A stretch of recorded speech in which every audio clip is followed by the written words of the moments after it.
So it was very interesting that they had peace education practices, but it wasn't like a formal curriculum. It was more an embedded institutional culture, like daily practices, micro interactions, and community-oriented programming that operate below the radar of the political volatility, Effective peace building requires context adaptive duality. That's like a term I came across in my dissertation, and that is like oscillating between culture embedding and structural formalization depending on security conditions.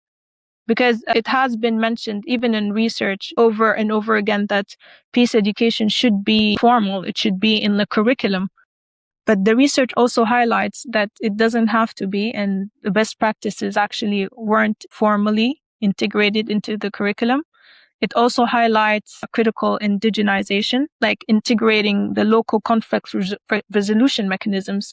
That was solely, mainly in North Kordofan, because there were issues between farmers and pastoralists.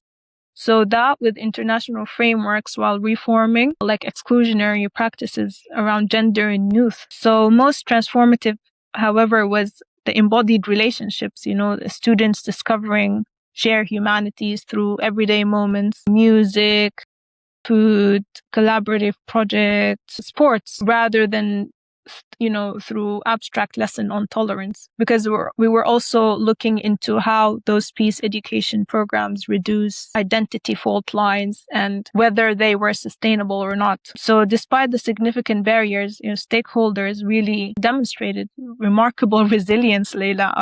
It's just amazing, really. It was so inspirational. Ultimately, universities in fragile states can actually serve as laboratories of hope, modeling this equitable cross-identity society they seek to build through daily institutional practices.